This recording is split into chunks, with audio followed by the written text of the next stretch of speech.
Hey hi guys, இன்னைக்கு நான் பார்க்க போறது Dolo continent episode 27 and once again இது உங்க நேரோ டைம் தமிழ் சேனல். வீடியோ பார்த்துட்டு இருக்கவங்க சப்ஸ்கிரைப் பண்ணலைன்னா மறக்காம சப்ஸ்கிரைப் பண்ணிக்கோங்க. பக்கத்துல இருக்கிற பெல் ஐகான் பிரஸ் பண்ணி அதுல ஆளுங்கத்தை செலக்ட் பண்ணுங்க. அப்பதான் நான் போற இந்த மாதிரியான வீடியோஸ்லாம் உங்களுக்கு நோட்டிபிகேஷனா வரும். இந்த வீடியோ பிடிச்சிருந்ததுன்னா மறக்காம உங்க ஃப்ரெண்ட்ஸ் அண்ட் ஃபேமிலிக்கு ஷேர் பண்ணுங்க. இந்த வீடியோ பிடிச்சிருந்தா மறக்காம ஒரு லைக்கும் கொடுங்க. எபிசோடோட ஆரம்பத்துல நம்ம மாஸ்டர் கேங்க தான் காட்டுறாங்க. அவரு நம்ம பசங்க கிட்ட இந்த மாதிரி உங்களோட மூணாவது போட்டி பிளாஸ்ட் டீம் கூட தான் நடக்க போகுது. அந்த டீம்ல மொத்தம் 5 பேர் இருக்காங்க. அந்த 5 பேத்துக்கும் ஒரே மாதிரி இருக்கிற ஆன்ம சக்தி மட்டும் தான் இருக்கு. அது நெருப்பு ஆன்ம சக்தி. எங்க பாரு டாங்சன், அவங்களோட ஆன்ம சக்தி நெருப்புங்கறனால கண்டிப்பா உன்னோட ப்ளூ சில்வர் பிளான்ட்ட அதுங்களால ஈஸியா அழிக்க முடியும். அதனால இந்த போட்டி கொஞ்சம் கடுமையா இருக்கும். அப்பனா அந்த ஃபயர் டீம் கிட்ட இருந்து நீ உன்னோட பவரை ஒரு கவசம் மாதிரி நீ பயன்படுத்தணும். அப்பதான் உன்னோட டீமை உன்னால ஜெயிக்க வைக்க முடியும். அதுக்கு நீ தயாராகணும்னா உடனே நம்ம ஹாங்க கூட்டிட்டு போய் அவனோட நெருப்பு சக்தியை பயன்படுத்தி உன்னோட செடியால அது எவ்வளவு தூரத்துக்கு தாங்க முடியுது அப்படிங்கறத பாரு அப்படின்னு அவர் சொல்றாரு. இப்ப அப்படியே அங்கிருந்து நேரா இந்த யோஷியை காட்டுவாங்க.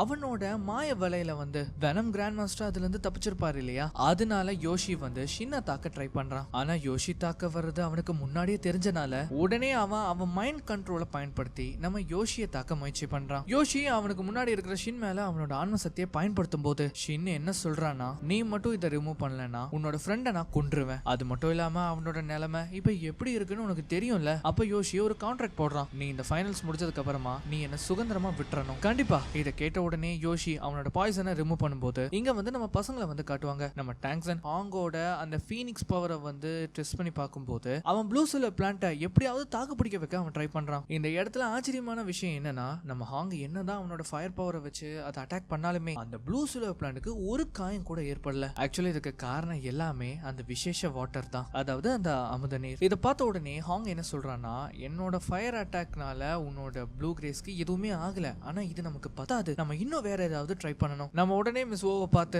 அவங்களோட ஃபயர் அட்டாக்க இது மேல பயன்படுத்தி பார்க்கலாம். அதை மட்டும் நம்மளால தடுக்க முடிஞ்சா நம்மளால ஈஸியா ஆப்போனன்ட்டை தடுக்க முடியும். இப்ப அப்படியே அங்கிருந்து நேரா ஷைக்கிங் நிங்கோட அப்பாவை போய் பாப்பாரு. இந்த மாதிரி நேத்து போட்டியில ஒரு பொண்ணோட சக்தியை பார்த்தேன், அவளோட சக்தி உங்க குலத்தோட சக்தி மாதிரி இருந்தது, அவ உங்க ஸ்டூடெண்டா, உங்களுக்கு இப்ப என்ன தெரியணும்? இல்ல அந்த பொண்ணு பேரு நிங் தானே, அவளோட ஆற்றல் இப்போ 4வது கட்டத்துல இருக்கு. அந்த மாதிரி பொண்ணை ஏன் உங்களோட குலத்துல வைக்காம அங்க இருக்கா, அவளை உடனே இங்க கூட்டிட்டு வாங்க. ஆக்சுவலா இவன் இருக்கான் இல்லையா, அவனோட பிளானே நம்ம டெவில் ஸ்கூல பிரிக்கணும்னு பாக்குறான். அந்த மாதிரி சொல்லிட்டு அவன் போன உடனே நம்ம கத்தி தாத்தா அந்த இடத்துக்கு வருவாரு. ஏன்பா நண்பா, அந்த ஆளுக்கு என்ன வேணுமா, அவன் நீங்க கூட்டிட்டு வர சொல்றான். எதுக்கான்? அவன் ஸ்ரீலங்கா பள்ளிக்கூடத்தை பிரிக்கணும்னு பாக்குறான். இந்த ஆளு ஒரு அரச குடும்பத்தை சேர்ந்தவன், ஆனா இதுக்காக இந்த மாதிரி சில்லற வேலைகள் எல்லாம் பண்ணிட்டு இருக்கான். எனக்கு தெரியல, ஆனா நான் உடனே நீங்க பாத்துட்டு வரேன். இப்ப அப்படியே கட் பண்ணா இங்க நம்ம டீமை காட்டுவாங்க. அவங்களோட 3வது போட்டிக்கு வந்திருக்காங்க. அப்போ நம்ம ஃப்ளவர் மாஸ்டர் இருப்பாரு இல்லையா, கேப்டனை கூப்பிட்டு இது என்ன மாதிரி மேட்ச்னு அவர் சொல்றாரு. அப்போ டைமண்ட் பாய் அங்க முன்னாடி போனதும் மத்த 6 பேரும் ஏதோ பேசிக்கிறாங்க. என்ன சொல்றானா, எந்த மேட்சா இருந்தா என்ன, நம்ம தானே ஜெயிக்க போறோம். ஆமா எங்க பாருங்க, டைம் வேஸ்ட் பண்ணாதீங்க பசங்களா, உடனே அவங்களோட கதையை முடிச்சிட்டு வாங்க அப்படின்னு ஹாங் சொல்லுவான். இவங்க இந்த மாதிரி ரொம்ப ஓவர் கான்பிடன்ஸா இருக்கிறத கேட்டுட்டு நம்ம மாஸ்டர் கேங்க பாருங்களேன், ரொம்ப அமைதியா இருக்காரு. அவர் மனசுல ஏதோ ஒண்ணு தப்பா தெரியுது. இந்த போட்டி போன டீம் மாதிரி தான் 5 பேர் கலந்துப்பாங்க. அவங்களுக்குள்ள சண்டை நடக்கும். ஸ்டேஜுக்குள்ள என்ட்ரி கொடுத்த உடனே அந்த ஃபயர் டீமோட கேப்டன் முதல் அட்டாக் அவன் பண்றான். ஆனா நம்ம டாங்சன் அவரோட ப்ளூ சில்வர் பிளான்ட்டை பயன்படுத்தி அதை ஒரு ஷீல்டு மாதிரி அவர் யூஸ் பண்றாரு. அதே நேரத்துல அவர் ரொம்ப ஓவர் கான்பிடன்ட்டாவும் இருக்கான். இந்த சமயத்துல அந்த ஃபயர் டீமை சேர்ந்தவங்க தனித்தனியா பிரிஞ்சு போய் நம்ம டீமை அட்டாக் பண்றாங்க. அப்ப நம்ம டாங்சன் என்ன பண்றாப்லனா, அவரோட ப்ளூ சில்வர் பிளான்ட்டை பயன்படுத்தி ஒரு கேஜ் மாதிரி அவர் உருவாக்குறாரு. அப்ப அந்த ஃபயர் டீம்ஸ் அவங்க மேல ஃபயர் பிளாஸ்ட பயன்படுத்துறாங்க. ஆனா அந்த நெருப்பால அதை தாண்டி வரவே முடியல. இப்ப என்ன பண்ணலாம், நம்ம கொஞ்ச நேரம் அமைதியா இருப்போம். இதை அவங்க பார்த்து கதி கலங்கி போவாங்க. இந்த செடியை அவங்களால எரிக்க முடியாது, அவங்க எவ்வளவு நேரம் ட்ரை பண்றாங்களோ பண்ணட்டும், நம்ம வெயிட் பண்ணுவோம். ஆனா அந்த ஃபயர் டீம் அந்த ஃபயர் பிளாஸ்ட ரொம்ப வேகமா பண்ணும்போது நம்ம டீமுக்கு அவங்க என்ன பண்றாங்கன்னு புரியல. ஆனா இங்க ட்விஸ்ட் என்னன்னா, அந்த 5 பேருமே அந்த நெருப்பை ஒரு வளையம் மாதிரி அவங்க கிரியேட் பண்றாங்க. கிட்டத்தட்ட அது ஒரு கூடு மாதிரி. இந்த மாதிரி பண்றதுனால நம்ம பசங்களால அந்த கூடை விட்டு வெளியிலயும் வர முடியாது. அது மட்டும் இல்லாம வெப்பம் அதிகம் ஆகுறதுனால அவங்களால உள்ள சுவாசிக்கவும் முடியல. இது தெரியாம நம்ம டீம் ரொம்ப ஓவர் கான்பிடன்ஸா இருக்காங்க. ஆனா கொஞ்ச நேரத்திலேயே நம்ம டீம்ல இருக்கிற ஒவ்வொருத்தரா மயக்கம் போட்டு கீழே விழுகிறாங்க. மாஸ்டர் இங்க என்ன நடக்குது, நான் அதை அப்புறமா சொல்றேன். மேட்ச் முடிஞ்சதும் என்ன பார்க்க சொல்லு. இந்த சமயத்துல டாங்சன் மட்டும் தான் அந்த இடத்துல மயக்கம் போடாம இருக்காப்ல. இது என்ன மாதிரி சோல் ஸ்கில்? இது சோல் ஸ்கில் இல்ல, வெறும் நெருப்பு மட்டும் தான். வெறும் நெருப்பு மட்டும் தான் நாங்க பயன்படுத்தி இருக்கோம். நெருப்பை எரிக்க மட்டும் நாங்க யூஸ் பண்ண மாட்டோம், அதை வேற மாதிரியும் பயன்படுத்தலாம். நம்ம டீமால சுவாசிக்க முடியாம எல்லாருமே மயங்கி போய் விழுக நம்ம டீம் இந்த போட்டியில தோத்து போயிருவாங்க. இப்ப அப்படியே அங்கிருந்த நேரம் நம்ம பசங்க எல்லாருமே ஒன்னா இருக்கும்போது மாஸ்டர் கேங் அங்க வருவாரு. அவரு கையில ஒரு அகல் விளக்கை எடுத்துட்டு அவங்க கண்ணு முன்னாடி அதை அவரு மூடுறாரு. அதுக்கப்புறமா கொஞ்ச நேரம் கழிஞ்சு செஞ்சு அந்த மூடி ஓபன் பண்ணும்போது அந்த நெருப்பு அணைஞ்சு போயிருக்கும். அப்ப எல்லாருமே நெருப்பு எப்படி அழிஞ்சது அப்படின்னு கேக்குறாங்க. ஏன்னா காத்து தான் நெருப்பு அதிகமா பரவறதுக்கு காரணம். காத்து மட்டும் இல்லைன்னா நெருப்பு அணைஞ்சு போயிடும். ஆனா நீங்க தோத்ததுக்கு ரெண்டு காரணம் மட்டும் தான் இருக்கு. அதனாலதான் அந்த டீம் வந்து வின் பண்ணாங்க. அதுக்கு முதல் காரணம் ஒரு பானையை வச்சு அதை சுத்தி நெருப்பு பத்த வச்சு அதை மூடாம விட்டா காத்து உள்ள போயிடும். அதை நம்ம மூடிட்டா காத்து உள்ள போகாது. உள்ள வெறும் ஆவி மட்டும் தான் இருக்கும். அண்ட் இப்ப நீங்க அந்த பானைக்குள்ள இருந்தா உங்களோட நிலைமை என்ன? இப்ப புரியுதா நீங்க ஏன் வாங்கி போனீங்கன்னு? இரண்டாவது காரணம் என்ன மாஸ்டர்? டாங்ஸன் ஒரு நிமிஷம் எந்திரி. நீ ரொம்ப தந்திரமா பிளான் போடுறவன் தானே. உங்களோட ஆப்பனண்ட் உங்க மேல ஃபயர் பிளாஸ்ட பயன்படுத்தும் போது நீ ஏன் தாக்காம அமைதியா இருந்த? மாஸ்டர் டாங்ஸன் அவனோட ப்ளூ கிரேஸ் பவரை பயன்படுத்தி அவனால அவங்களோட நெருப்பை தடுக்க முடியும்னா அவங்களுக்கு காட்ட ட்ரை பண்ணா. அப்படின்னா அவங்களோட கான்பிடன்ஸை நீங்க உடைக்கணும்னு பாத்திருக்கீங்க இல்லையா? அப்படின்னா நீங்களே முடிவு பண்ணிட்டீங்க இந்த மேட்ச்ல நம்ம சண்டை போட்டா ஜெயிச்சிருவோம்னு. நான் கேட்டேன், மேட்ச்க்கு முன்னாடி நீங்க என்னெல்லாம் பேசுனீங்களோ அது எல்லாத்தையுமே நான் காது கொடுத்து கேட்டேன். ரூல் என்னவா இருந்தாலும் நீங்க தட்டி தூக்கிடுவீங்களா என்ன? நீங்களா அவ்வளவு பெரிய ஆளுங்களா என்ன? நீங்க வெறும் ரெண்டு மேட்ச் மட்டும் தான் ஜெயிச்சிருக்கீங்க. என்னமோ 2000 மேட்ச் ஜெயிச்ச மாதிரி பீத்திக்கிறீங்க. ஆனா மாஸ்டர் டாங்ஸன் எதுவுமே பேசலையே. நான் அவனை சொல்லல, உங்க எல்லாரையுமே நான் சொல்றேன். அப்புறம் இவர் இருக்காரு இல்லையா, அவர் என்ன பிளான் போட்டாலும் வின் பண்ணிடுவோன்னு நினைப்பு. ஒரு விஷயத்த நல்லா தெரிஞ்சுக்கோங்க, எப்பவுமே எதிரிய புத்தியால மட்டும் வெல்ல முடியாது. சில சமயத்துல நம்ம சண்டை போடவும் செய்யணும். என்ன மன்னிச்சிருங்க மாஸ்டர். டாங்ஸன் உங்ககிட்ட நான் ஒன்னு கேட்கவா? எப்பவாவது உன்னோட ஆன்ம சக்தியை நீ குறைவா எடை போட்டிருக்கியா? இல்ல மாஸ்டர். அப்படின்னா எப்படி மத்தவங்களோட ஆன்ம சக்தியை நீ குறைவா எடை போடுவ? ஆன்ம சக்தியை பயன்படுத்தி மட்டும் கேம்ல வின் பண்ணணும்னு எந்த அவசியமும் இல்ல. இதுல டீம் ஒர்க்கும் முக்கியம். அதே சமயத்துல நல்ல டாக்டிக்ஸும் முக்கியம். நீ என்கிட்ட உன்னோட ப்ளூ சிலரை பத்தி கேட்டீல, அப்ப நான் என்ன சொன்னேன்? ஆன்ம சக்தி வீக் கிடையாது, அதை சரியா பயன்படுத்த தெரியாதவன் தான் வீக். இவன் ஒன்னத்துக்குமே உதவ மாட்டான், இவன் ஒரு உதவாக்கற. அப்படின்னா என்ன அர்த்தம் டாங்ஸன்? அறியாம முட்டாள்தனம் நான் தான் எல்லாமே அப்படிங்கிற நினைப்பு. அதனால இன்னத்த மேட்சை பொறுத்த வரைக்கும் நீங்க எல்லாருமே ஒன்னத்துக்கு உதவாத உதவாக்கறீங்க. நாங்க ஒண்ணும் அப்படி கிடையாது. ஏதோ கவனக்குறைவால அப்படி நடந்து போச்சு. வாமா வா, ஒருவேளை வாழ்வா சாவா அப்படிங்கிற ஒரு நேரம் வந்தா இப்படிதான் பேசுவா. நீங்க ஓவர் கான்பிடென்ட் ஆனீங்க தெரியுமா? ஏன்னா உங்க எல்லாருக்கிட்டே 4 சொல்றீங்க இருக்கு. நீங்க எல்லாருமே 4வது கட்டத்துக்கு போயிட்டீங்க. அது மட்டுமா என்ன, நீங்க மூலிகைகளையும் எடுத்திருக்கீங்க. அதனால நீங்க ரொம்ப பவர்ஃபுல், அதி புத்திசாலிங்க, அதி மேதாவிங்கன்னு நினைப்பு. அதனாலயே இன்னைக்கு ஒரு சோல் ஸ்கில்ல கூட பயன்படுத்தாம உங்களை ஈஸியா ஆப்பனன்ட் தோக்கடிச்சு போட்டிருக்காங்க. உங்க யாருக்கும் வெக்கமாவே இல்லையா? அதுக்கப்புறம் நீங்க 2 பேரு மேட்சுக்கு போலினாலும் இவங்க பண்ண தவறு உங்களுக்கு ஒரு பாடம். இந்த மாதிரி நம்ம மாஸ்டர் கேங் அவங்கள கண்ணா பின்னான்னு திட்டி விட்டுட்டு அங்கிருந்து போயிடுறாரு. அதுக்கப்புறம் அவர் அங்கிருந்து போய் பார்த்தா அங்க நீங்கோட அப்பா மாஸ்டர் காரு கிட்ட பேசிட்டு இருக்காரு. நல்லா தான் பேசுனீங்க, ஆனா இப்ப அவங்க என்ன முடிவு எடுப்பாங்க? சண்டை போடுவாங்களா இல்ல போட்டியை விட்டு பின் வாங்குவாங்களா? எனக்கு நம்பிக்கை இருக்கு அவங்க ஒரு நல்ல முடிவை எடுப்பாங்க. ஏன் எல்லாரும் அமைதியா இருக்கீங்க? நமக்கு ஒன்னும் இது புது தோல்வி கிடையாதே. சூடோ சிட்டில கூட நம்ம தோத்து போயிருக்கோமே. ஆனா இன்னைக்கு சண்டை போட்டவங்க கிட்ட வெறும் 3 சொல்றீங்க மட்டும் தான் இருந்தது. இருக்கலாம், ஆனா அவங்க திறமையா சண்டை போட்டாங்க. நாமளும் அதே மாதிரி சண்டை போடுவோம். தோல்வி தானே வெற்றிக்கான முதல் படி. ஜியோவு கரெக்டா தான் சொல்றான். நாம இன்னைக்கு தோத்துட்டோம், அதுக்கு காரணமே ஓவர் கான்பிடன்ட் தான். ஆனா நம்ம மாஸ்டர் சொன்னதுல எந்த தப்புமே இல்லையே. உங்க முடிவு என்ன? அவங்க உண்மையிலேயே ரொம்ப திறமைசாலி தான். அவங்களுக்கு எப்படி நெருப்பை பயன்படுத்தணும்னு நல்லாவே தெரிஞ்சு வச்சிருக்காங்க. ஆனா நான் இந்த மேட்ச்ல தோத்து போயிருந்தாலும் நான் தோல்வியை ஒத்துக்க மாட்டேன். நான் உங்களை மதிக்கிறேன். ஆனா எனக்கு இன்னொரு வாய்ப்பு கிடைச்சா கண்டிப்பா அவங்க கூட சண்டை போட்டு நான் அவங்கள தோக்கடிப்பேன். நாம நம்மளோட அடுத்த போட்டியில ஒன்னா ஒரு டீமா திறமையா சண்டை போடுவோம். என்னப்பா எல்லாரும் சந்தோஷமா இருக்கீங்க போல. நீங்க எப்ப வந்தீங்க? அப்பதான் அவர் வந்து அந்த காரணத்தை சொல்றாரு. கொஞ்ச நாளைக்கு முன்னாடி அந்த ருத்ர நாகத்துக்கிட்ட ஒரு ஷேடோ மான்ஸ்டரை காமிச்சாங்கல்ல, அவன் வந்து நீங்கையும் நம்ம கத்தி தாத்தாவே அட்டாக் பண்ணிருக்கான். இந்த கத்தி தாத்தா ஒரு கிராண்ட் மாஸ்டர் ஆச்சே, அவரை எப்படி ஒருத்தனால பீட் பண்ண முடிஞ்சது? அந்த ஷேடோ டீமன் ஒரு கிராண்ட் மாஸ்டர். ஏன்னா ஒரு கிராண்ட் மாஸ்டரால இன்னொரு கிராண்ட் மாஸ்டரை டிஃபீட் பண்ண முடியும். சரிங்கப்பா, ஆனா அவர் எதுக்காக வந்தாரு? நான் சொல்றத நீ செய்யணும். நீ உன்னோட குலத்தோட சொல்றீங்க அப்கிரேட் பண்ணி மந்திர கோபுரமா மாத்தன. இதனால உனக்கு வேண்டியதை நீ இழந்துருவ. இந்த மந்திர கோபுரத்தோட கடைசி 2 சக்தி அவ்வளவு முக்கியமானதா? ஆமா, அது ரொம்ப அளவற்ற சக்தி. அதனால வேற வழி இல்லாம தான் நான் உதவி பண்ண ஒத்துக்கிட்டேன். அதுக்கப்புறம் தான் நான் உன்னை ஸ்ரீலங்கா பள்ளிக்கூடத்துக்கு அனுப்பினேன். இந்த ஸ்ரீலங்கா போட்டியில கலந்துப்பாங்கன்னு நான் நினைக்கவே இல்ல. அங்கிள் நீங்க சொன்னீங்கல்ல அந்த ஷேடோ டீமன், அவன் உங்ககிட்ட என்ன உதவி கேட்டான்? கூடிய சீக்கிரத்துல மார்ஷல் சோலால் நடத்துற டூலோ சோல் மாஸ்டருக்கான போட்டி. சரி, நாங்க போட்டியில கலந்துக்கணுமா? அது தேவையில்லை. ஆனா என்னோட வேண்டுகோள் ரொம்ப சிம்பிளானது. நீயும் அந்த ஸ்வாட் கிராண்ட் மாஸ்டரும் மார்ஷல் சோலால நடக்க போற அந்த போட்டிக்கு பார்வையாளரா வரணும். அங்க வந்து எனக்காக நீங்க ஒருத்தரை கொல்லணும். அது யார? அத நான் இறுதி போட்டி அப்ப சொல்றேன். அப்பனா இதனாலதான் என்ன நீங்க போட்டியில கலந்துக்க கூடாதுன்னு சொல்லி ஸ்வாட் கிராண்ட் மாஸ்டர் வச்சு என்ன நீங்க அங்க கூட்டிட்டு வர வச்சீங்களா? ஆமா, நான் உன்னை பாதுகாக்க விரும்பினேன். ஆனா உன்னை ஒரு முட்டாள் வந்து கூட்டிட்டு போயிட்டான். முட்டாளா?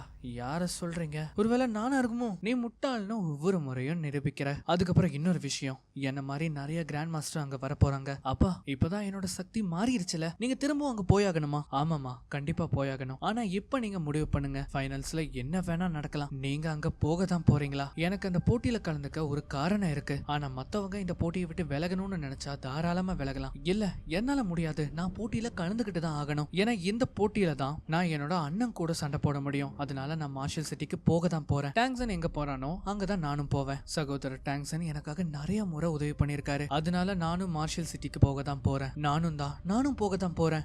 நீ போய் தான் ஆகணுமா? கண்டிப்பா நானும் போய் தான் ஆகணும். ஆனா எல்லாருக்குமே ஒரு காரணம் இருக்கு. ஆனா நம்ம ஒரு நாடகம் கலைஞரா ஆகணும்னு ஆசைப்படுறான். அதனால நீ வரணும்னு எந்த அவசியமும் இல்ல. என்னால சண்டை போட முடியாது, ஏன்னா என்னோட ஆன்ம சக்திங்கிறது வெறும் சாப்பாடு தர்ற ஒரு விஷயம் தான். ஆனா ஹெட் மாஸ்டர் இதுக்கு ஒத்துக்க மாட்டாரே. நான் அவர்கிட்ட பேசுறேன், நீ எங்களுக்காக நிறைய உதவி பண்ணிருக்க, ஆனா இப்போ நீ உன்னோட கனவை நோக்கி போகணும். ஆனா நம்ம ஓவோட முகத்தை பாருங்களேன், அவனுக்கு அதுல விருப்பமே இல்ல. ஏனே உன்னோட அந்த ஆளு சோல் மாஸ்டர் ஆக விருப்பம் இல்லையா என்ன? நடிகனா ஆகணுமா அவனுக்கு? ஆமாப்பா. சரி அன்னைக்கு அவன் உன்னை காப்பாத்தினால ஒருவேளை அதுவும் நடிப்பா? சேச்சா இல்லப்பா. ஏன் நீ அவனை விரும்புறியா என்ன? அடடே இல்லப்பா அப்படின்னு சொல்லிட்டு அவன் வந்து அங்கிருந்து போயிருவா. நம்ம வந்து ஒரு மாதிரி அரமனசோட ஒரு கடையில இருப்பான். அப்ப அந்த சமயத்துல ஷைக்கிங் அந்த இடத்துக்கு வந்து, நீ தானே ஆமா உனக்கு என்ன வேணும்? நான் உன்னோட கனவை பத்தி கேள்விப்பட்டேன், நீ நடிகனா மாறணும்னு ஆசைப்பட்டல, நான் அதுக்காக உனக்கு ஒரு வாய்ப்பை தரேன். இது எனக்கு சொந்தமான ஒரு இடம். இந்த இடத்துல நீ நாடகம் பண்ணி நீ ஒரு நாடக கலைஞரா மாறலாம். ஆனா அதுக்கு பதிலா நீ ஸ்ரீலங்கா டீமை விட்டு வெளியில வரணும். இப்ப அப்படியே கட் பண்ணா இங்க நம்ம டீலங்க வந்து காட்டுவாங்க. அவன் வந்து நம்ம பசங்க கிட்ட ஷைக்கிங் நம்ம பார்த்த விஷயத்த வந்து சொல்றான். எப்படி அவன் வந்து உங்களோட டீமுக்கு துரோகம் பண்ணி அவன் சொன்ன மாதிரி நடிகனா மாற ஒத்துக்கிட்டான். பரவாயில்ல விடு, நாங்க சொன்னனாலதான் அவன் இந்த முடிவையே எடுத்தான். ஆனா அதே நேரத்துல அந்த இடத்துக்கு வந்து நம்ம எங்க பாருங்கப்பா, எனக்கு நாடக கலைஞரா மாறணுங்கிறது வெறும் ஆசைதான், ஆனா எப்பவுமே ஸ்ரீலங்கா விட்டு நான் போக மாட்டேன். ஆக்சுவலி அந்த மாதிரி அவன் சொல்லிதான் அந்த டீலை வந்து கேன்சல் பண்ணிட்டு அங்கிருந்து போயிருப்பான். ஏன் நீ அப்படி ஒரு வாய்ப்பை நீ விட்டு கொடுத்த? உண்மையை சொல்லணும்னா எனக்கு ஒரு திறமையான சோல் மாஸ்டரா ஆகணுங்கிறதா ஆசையே. ஆனா என்னோட சக்தியை பார்த்து நிறைய பேர் சிரிச்சிருக்காங்க. இந்த மாதிரி ஒரு சக்தியை வச்சு என்ன பண்ணிட முடியும் அப்படின்னு சொல்லியிருக்காங்க. அதனாலதான் நான் நடிகனா மாறணும்னு ஆசைப்பட்டேன். ஆனா இப்போ நான் உங்களை மாதிரி மாறணும்னு ஆசைப்படுறேன். என்ன உங்களோட டீம்ல சேர்த்துப்பீங்களா? என்ன சொல்ற நீ எங்க டீம்ல இருக்கிற ஒருத்தன், நீ சண்டை போடுறதுக்கு ஒரு பெர்மிஷன் கேட்கணுமா என்ன? சோ அதனால நாம நாளைக்கு அந்த யோஷியை பீட் பண்ணி சோல் சிட்டிக்கு போறோம் அப்படிங்கறத அவங்க சொல்றாங்க. இப்ப அப்படியே கட் பண்ணா நம்ம பசங்களை காட்டுறாங்க. இன்னைக்கு நம்ம டீமுக்கான ஒரு முக்கியமான போட்டி. இதுல நம்ம டீம் தோத்துட்டா அவங்களால மார்ஷல் சோல் சிட்டில நடக்கிற ஃபைனல் போட்டிக்கு போகவே முடியாது. இப்ப நம்ம டீமோட 4வது போட்டி யோஷிக்கு எதிராக நடக்க போகுது. இந்த போட்டியில நம்ம டீம்ல இருக்கிற எல்லாரையுமே கலந்துக்க சொல்லும் போது நம்ம பசங்க 7 பேருமே அங்க வராங்க. அப்ப டைமண்ட் பாய் அவனோட 4வது சோல் ரிங்க காட்டும் போது அவன் யூஸ் பண்ணான் இல்லையா ஒரு ஃப்ளவர் மூலிகை, இது வந்து அந்த ஃப்ளவர் மாஸ்டருக்கு தெரிய வருது. அதனால அவர் உடனே டைமண்ட் பாய தன்னோட சீடனா ஏத்துக்க முடிவு பண்றாரு. ஆனா இந்த மாதிரி சொல்லும் போது டைமண்ட் பாய் என்ன சொல்றானா, என்ன மன்னிச்சிருங்க, இப்ப நான் போட்டியில மட்டும்தான் கவனமா இருக்க முடியும் அப்படின்னு அவன் சொல்றான். அந்த மாதிரி சொல்லிட்டு மேட்சுக்கு ரெடி ஆகும் போது அப்ப திடீர்னு யோஷி நம்ம டீம் கூட சண்டை போட மாட்டேன் அப்படின்னு சொல்லி பின் வாங்குறான். இதனால என்ன ஆகுதுன்னா நம்ம டீம் வந்து இந்த போட்டியில ஜெயிச்சிடுறாங்க. நம்ம டீமுக்கு என்னன்னே புரியல.